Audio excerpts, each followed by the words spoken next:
Imagine this. You stand at the precipice of a decision, a choice that feels monumental, capable of unraveling the very fabric of your known existence. You've yearned for change, pleaded with the unseen forces, meticulously plotted your escape from the mundane, the suffocating routines, the whispered limitations that have defined your world.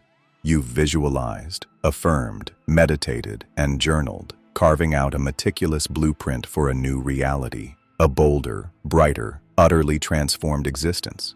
You feel it in your bones, a seismic shift on the horizon, the universe poised to deliver your meticulously ordered future.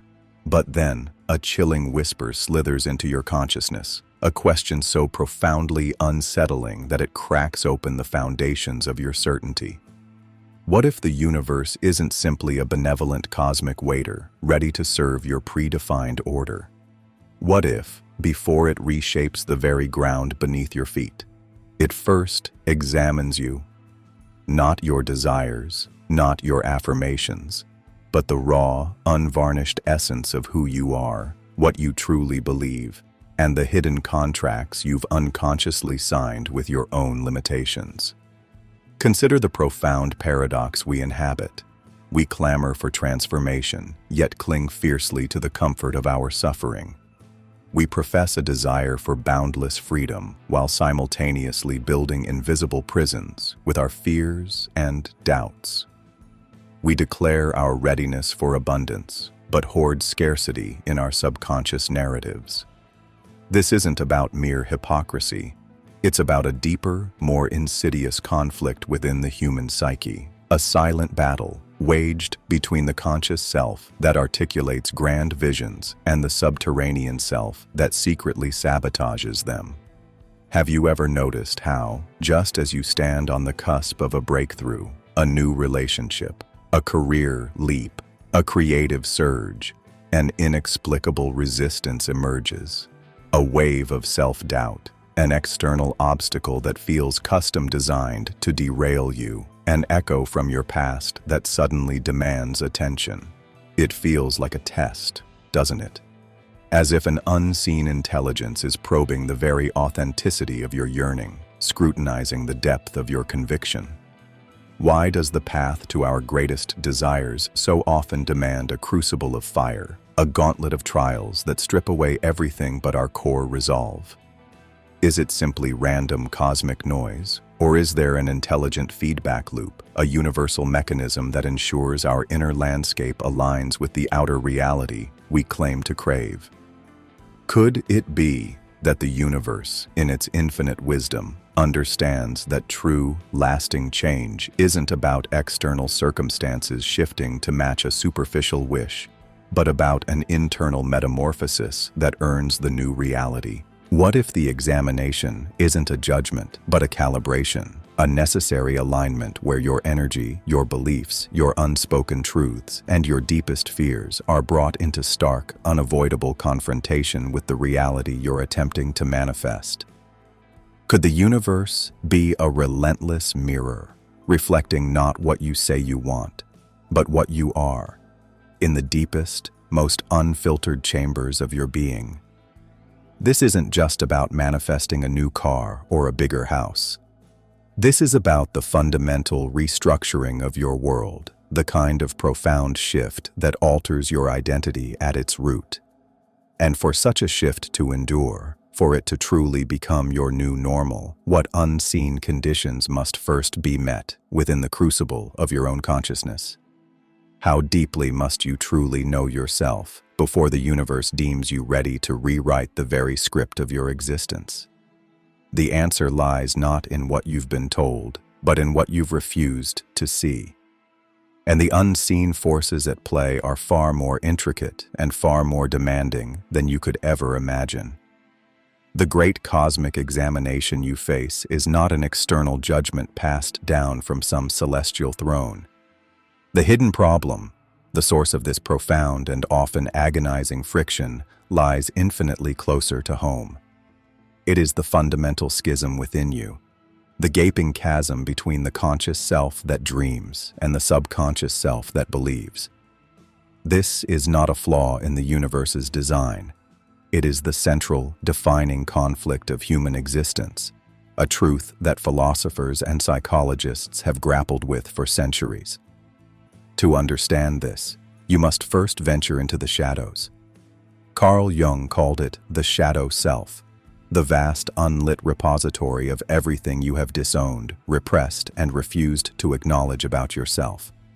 It is the silent co-author of your reality, the subterranean architect of your perceived fate. In this dark basement of the psyche, you have stored your deepest fears, your most potent shames, your crippling insecurities, and your unexpressed rage. You consciously declare, "I want abundance," but the shadow, steeped in a lifetime of scarcity programming, whispers, "You are not worthy. You will lose it all." You consciously affirm, "I am ready for profound love," but the shadow, holding the phantom limb of every past betrayal, engineers situations that confirm its core belief. To love is to be abandoned. The universe does not send you these tests. It simply mirrors the dissonance. When you attempt to vibrate at the frequency of your desires, you illuminate the parts of you that are vibrating in violent opposition. The universe, a system of perfect resonance, reflects this internal war back at you as external circumstance. Your desire for success forces a confrontation with your terror of visibility. Your plea for peace triggers every unresolved conflict you have tried to bury. As Jung so chillingly warned, until you make the unconscious conscious, it will direct your life and you will call it fate. This, right here, is the examination. It's a diagnostic process. The universe is showing you the parts of your internal programming that are incompatible with the reality you've requested. It is asking, through the language of frustrating obstacles and recurring patterns, are you willing to heal this? Are you willing to integrate this shadow, or will you continue to pretend it doesn't exist?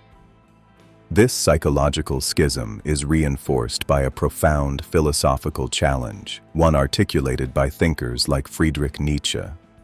For Nietzsche, reality is not something you passively receive. It is something you will into being. His concept of the Wille zur Macht, the will to power, is not about dominating others, but about the ultimate self-mastery required to overcome one's own limitations and create one's own values. From this perspective, the universe examines the quality of your will. Is your desire for change a flimsy, conditional preference, or is it an indomitable, life-affirming force capable of enduring the necessary chaos of creation? To build a new world, you must first be willing to witness the destruction of the old one, and the old you along with it. The universe, therefore, presents you with resistance not to punish you, but to temper your will. It is the cosmic forge, and the trials you face are the hammer strikes designed to see if your resolve is brittle iron or can be shaped into resilient steel. It tests whether you possess what Nietzsche called amor fati, the love of one's fate. Can you not only accept, but embrace the struggle, the pain, and the chaos as necessary components of your transformation? Or will you crumble, proving your will was merely a hopeful fantasy? The universe doesn't give you what you want. It gives you what you are. And what you are is defined by the strength of your will to become. This brings us to the terrifying core of the issue, a truth articulated by existentialists like Jean-Paul Sartre. We are, in his words, condemned to be free. There is no pre-written script, no cosmic plan ensuring our success. We are utterly and completely responsible for the lives we create. This absolute freedom is the source of profound existential dread, and most of us spend our lives fleeing from it. We construct elaborate narratives of victimhood, blaming our parents, our society, our genetics, our past, anything to avoid the crushing weight of total authorship. When you ask the universe to change your reality, you are making a radical claim to this freedom. And so, the examination becomes a test of your authenticity. The universe asks, are you truly ready to abandon your excuses? Are you willing to stand in the terrifying void of absolute responsibility with no one and nothing to blame if you fail? Every obstacle that appears is an invitation to retreat into what Sartre called bad faith. To pretend you are not free, to say, "See, it's not my fault. The world is against me." The hidden problem, then, is this: your own internal incongruence. It is your unacknowledged shadow, the untested quality of your will, and your terror of absolute freedom. This is the unholy trinity of self-sabotage that the universe so perfectly and mercilessly reflects. This internal division is not a philosophical abstraction. It is a neurological reality, an invisible architecture of self-sabotage that dictates the limits of your world. And its consequences are far more pervasive and far more insidious than you have ever been led to believe. This internal division, this war between your conscious will and your subconscious programming, is not a gentle, philosophical debate. It is a brutal, silent architect of your daily existence, and its consequences are etched into the very neurology of your brain. Every time you have reinforced a limiting belief, "I'm not good enough. I always fail. People will betray me," you have done more than just think a thought. You have sent an electrical signal down a specific neural pathway, strengthening it, wrapping it in myelin, turning a faint dirt track into a superhighway. Your brain, for the sake of efficiency, automates your most frequent responses. Your identity, your perceived reality, is nothing more than the set of highways you have paved through repetition. Now, when you stand at the precipice and declare your intention to change, you are essentially standing at the edge of this vast, familiar network, vowing to blaze a new trail through the dense, untamed wilderness. The universe doesn't need to examine you. Your own brain chemistry does it first. The unseen consequences of your internal schism are enforced by the loyal, ruthless guardians of your current reality, your cognitive biases. Consider the role of confirmation bias. It is the tireless sentinel at the gate of your perception, programmed with a single directive: find evidence that proves your existing beliefs are true. You decide you want to be more confident, but your subconscious bedrock is a belief in your own inadequacy. So, as you move through your day, your confirmation bias scans your reality like a heat-seeking missile, filtering out the dozen moments of minor success and locking onto the one awkward interaction, the single moment of hesitation. It then presents this sliver of data to your consciousness as incontrovertible proof. "See?" it whispers. "You failed. You are an imposter. Nothing has changed." It is a self-fulfilling prophecy engine of terrifying efficiency.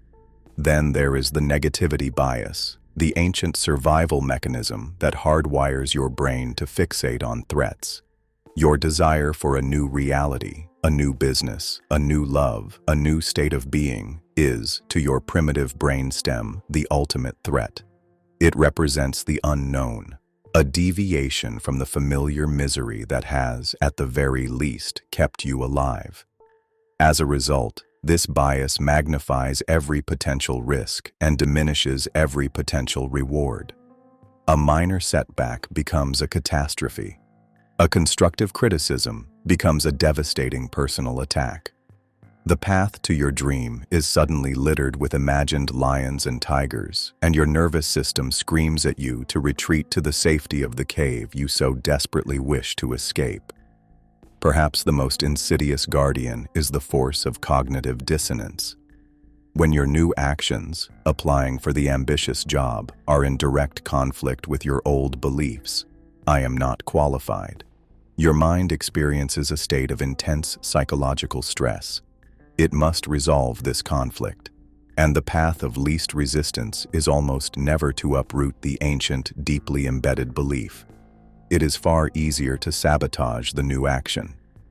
This is the source of the sudden, inexplicable urge to procrastinate, to pick a fight with a supportive partner, to get drunk the night before the big interview. Your mind is not trying to hurt you. It is desperately trying to restore a state of internal coherence. It is choosing the integrity of your prison over the chaos of your freedom. These neurological forces are then amplified by the prison walls of cultural conditioning. You did not form your core beliefs in a vacuum.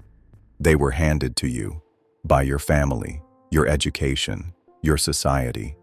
You were taught in 1,000 subtle ways what to want and what was deemed possible for someone like you. As Aldous Huxley envisioned in Brave New World, the most effective prison is the one where the inmates are conditioned to love their servitude. We are conditioned to see the pursuit of an extraordinary life as arrogant, foolish, or dangerous. When you dare to want more, you are not just fighting your own brain. You are fighting the collective ghosts of your ancestors and the unspoken rules of your tribe. The resistance you feel is the gravitational pull of the collective, trying to yank you back into orbit. So you see, the unseen consequence is this. You are living in a self-constructed, self-policed psychological panopticon. Every failed attempt to change strengthens the bars. Every retreat reinforces the old neural highways. It's a closed-loop system of self-sabotage, where your mind's own mechanisms for survival actively prevent you from truly living. This is the urgent, silent tragedy unfolding within billions of lives. A slow-motion spiritual suffocation, where the universe continually reflects the layout of a cage you don't even realize you are in. So you are trapped, not by a judgmental universe, but by the very architecture of your mind and the echoes of a world that taught you how to be small.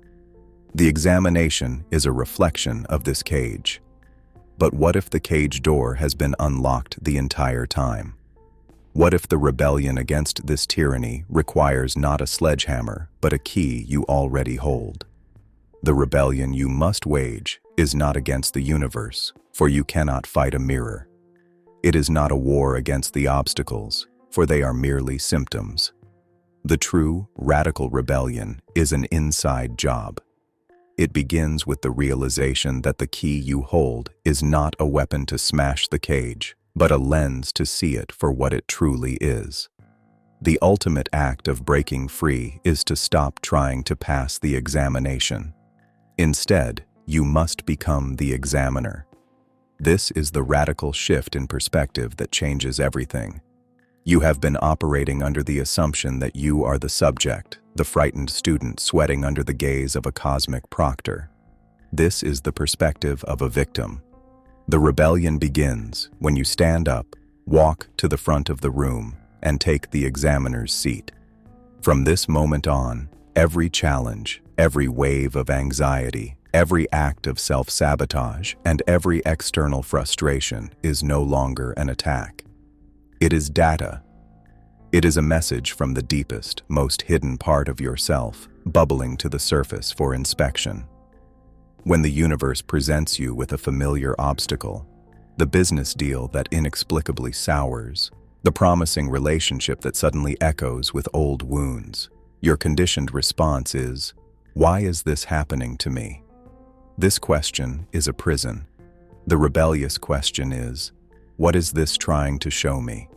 What belief in me created this? What unhealed part of my shadow is this situation perfectly designed to trigger? What fear is this obstacle inviting me to finally confront? Suddenly, the event is no longer a verdict on your worth, but a diagnostic tool of incredible precision. You are no longer the victim of your fate. You are the scientist of your own consciousness, and life becomes your laboratory.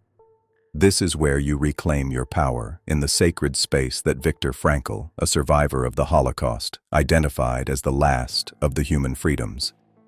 Between stimulus and response, there is a space, he wrote. In that space is our power to choose our response. In our response lies our growth and our freedom. The rebellion is won or lost in that tiny, infinite gap. The stimulus is the test from the universe. The conditioned response is fear, retreat, despair. But in that space, you, the examiner, can choose a new response: curiosity, acceptance, and deliberate action. This leads to the second, more terrifying stage of the rebellion, the conscious and willful demolition of your own identity. Your old self, with its comfortable pains and familiar limitations, is the ultimate prison. It will fight to survive. To build a new reality, you must be willing to become a psychological arsonist and burn the old one to the ground. This is not about adding new positive habits on top of a rotten foundation. It is about the systematic subtraction of everything that is no longer you. This means that when the neural highway of your fear screams, "Retreat," you deliberately take one more step forward. When the cognitive dissonance of your unworthiness makes you want to hide, you deliberately make yourself visible. When your confirmation bias presents you with proof of your inadequacy, you thank it for the data and consciously seek out contradictory evidence. This is an act of neurological warfare. Each time you defy your old programming, you weaken its corresponding neural pathway. You are literally starving the ghosts of your past. Each time you choose the unfamiliar, courageous action, you are laying the tracks for a new reality, forging a new highway in your mind with sheer force of will. This is the path of the phoenix, which must first be consumed by fire to be reborn. It requires you to embrace the very feelings you have spent your life avoiding. Discomfort is no longer a signal to stop. It is the compass needle pointing directly toward your growth. Fear is not a barrier. It is the gateway to your next evolution. You learn to develop a taste for the fight, an amor fati for the very process of self-overcoming, because you realize the struggle is not an impediment to creating your new reality. The struggle is the creation. You begin to build a new way of thinking, not with affirmations that your subconscious rejects, but with actions that it cannot deny. You become a neutral observer of your own mind, watching the old programs of fear and doubt run like an old movie, but you no longer identify with the protagonist. You are the audience, the director, the one who decides what scene comes next. You have learned to wield the tools of rebellion, to become the examiner of your own soul. But this path of conscious self-overcoming leads to a final, staggering revelation. It is a truth that dissolves the very distinction between you and the universe, recasting the entire nature of reality itself. The final, staggering truth you uncover at the end of this rebellion is not what you expect. It is not a new technique, a hidden law of attraction, or a secret passed down from ancient mystics. The ultimate realization is a paradigm shift so total and so profound that it doesn't just break the cage. It reveals that there was never a cage at all, only a profound misunderstanding of who you are and what reality is. Here is the ultimate truth. The universe was never examining you. You were examining the universe. Read that again. Let it dismantle you. The entire ordeal, the tests, the trials, the resistance, was never a judgment from an external, omniscient force to determine if you were worthy. It was you, a localized point of universal consciousness, conducting an experiment upon yourself. The question was never, "Do I deserve this?" The question was, and has always been, what do I truly believe? What am I truly broadcasting? The separation between you and the universe is the primary illusion. You are not a solitary creature begging for favors from an indifferent cosmos.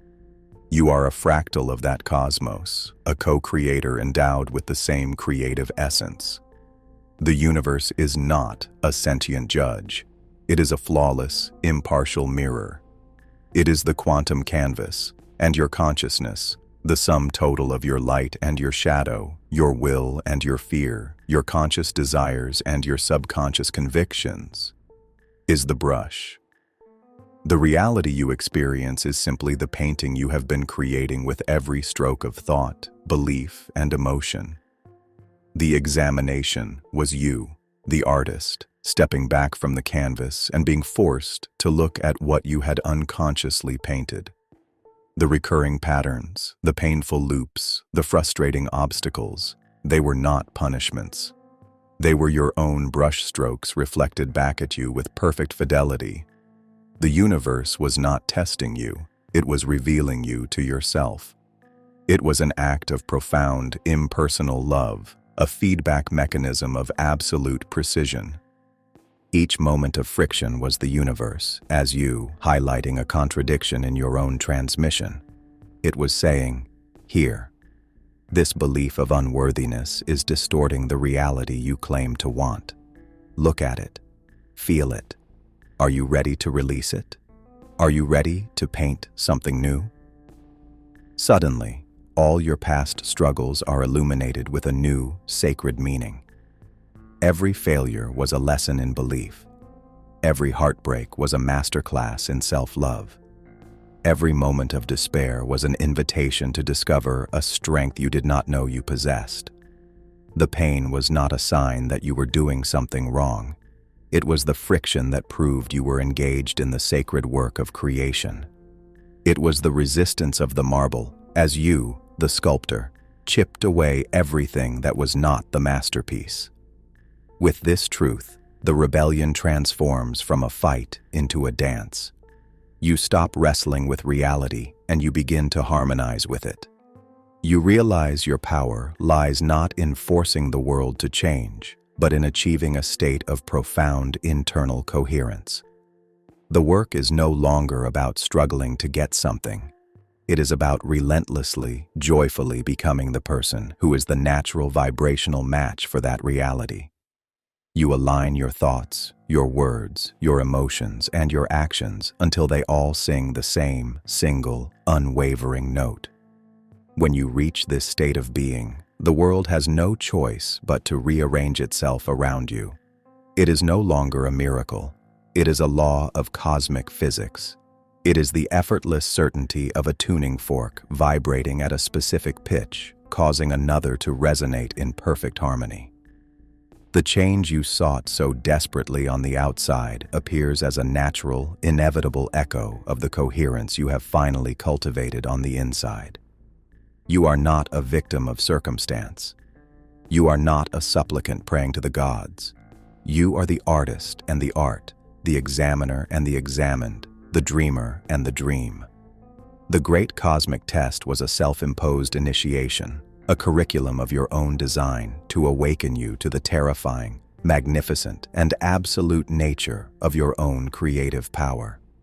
The journey is over, not because you have reached a destination, but because you finally understand that the journey itself was the point. It was all designed to lead you back here, to this moment, to this realization of your own sovereignty. So, stand up from the examiner's desk. Walk out of the room. The test is finished. The real work, the art of conscious living, is about to begin. The universe is asking nothing of you. The only question that has ever mattered is the one you must now ask yourself. What reality will you, in your newfound and absolute freedom, choose to create?